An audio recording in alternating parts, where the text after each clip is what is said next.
Mga ka-native, nakapag-sold out tayo ng 300 na CCU, no? So 300 plus 'yon, and yung next order naman natin, no, ay nasa mga 350. Yan. Dahil nga meron pang mga freebies din. Yan, at meron ding mga nakisingit sa mga umu-order sa atin, no?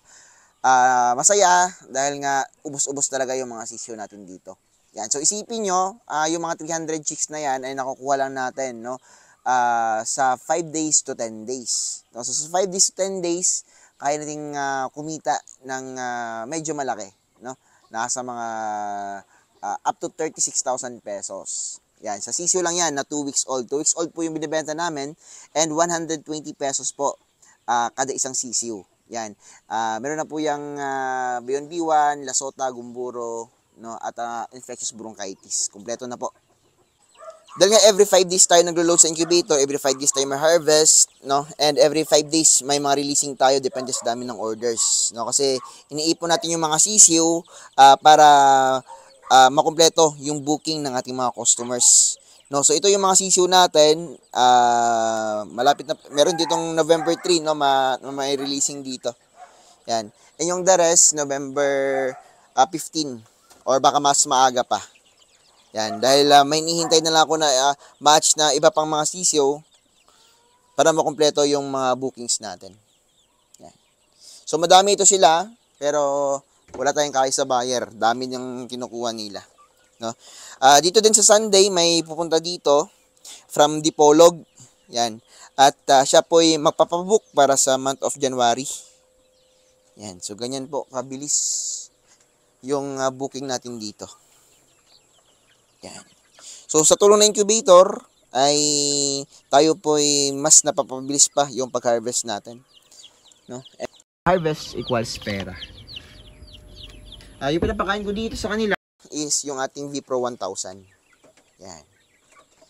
So ganda po ng granules nito, and mas mura siya kumpara sa ibang brand. Yan. So meron namang mga brand na mga sikat, pero yung nakaproblema kasi yung poops ng ating mga CCO ay talagang umiipon doon sa kanilang puwetan. So, lilinisan natin yun palagi. Yun yung ayaw ko. So, ito mas maganda, mas mura pa. Ito yung Jersey Giant natin. May mga umorder na sa anak nito. 1 month old yung releasing namin. Sa halagang 1,500, no, 1,500 pesos kada month old. Yun, no, may itlog na naman. Yan. Yun yung ating Jersey Giant na rooster. Malaki talaga. Yun yung mga hens din, no, sobrang lalaki po. Yan. So, dito sa darag namin, palaging may umu-order dito. At sa ngayon, no, isa pa lang yung babaeng darag na nangitlog ko.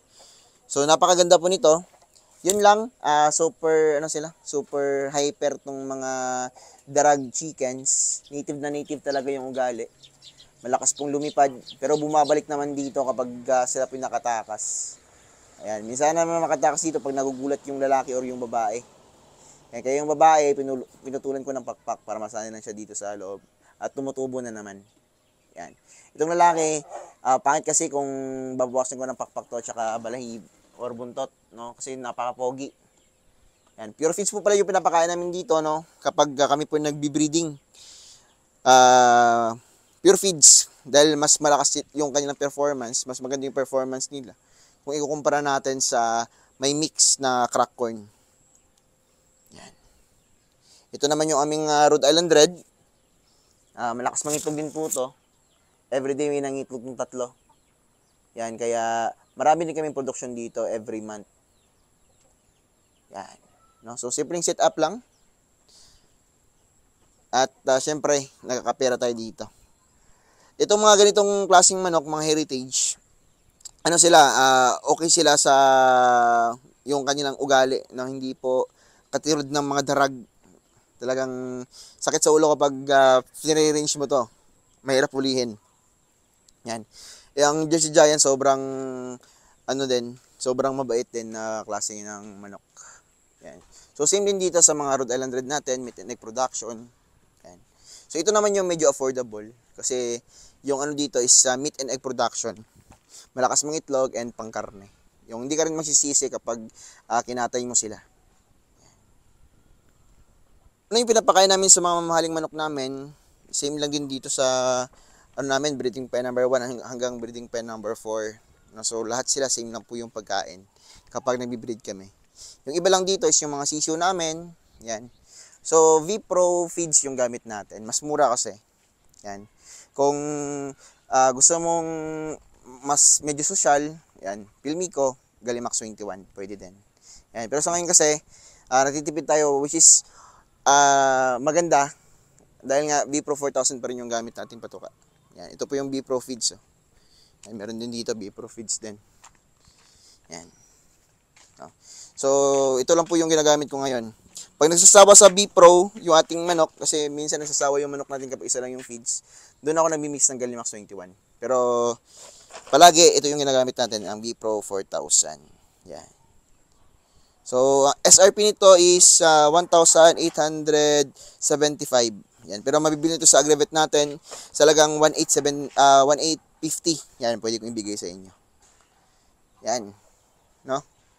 At ito yung mga ginagamit nating mga vitamins, gamot, Progency, Ambroxetil. Yan, sa breeder natin, breeder ADE. Yan. Sa mga malalang sakit, Ornistat.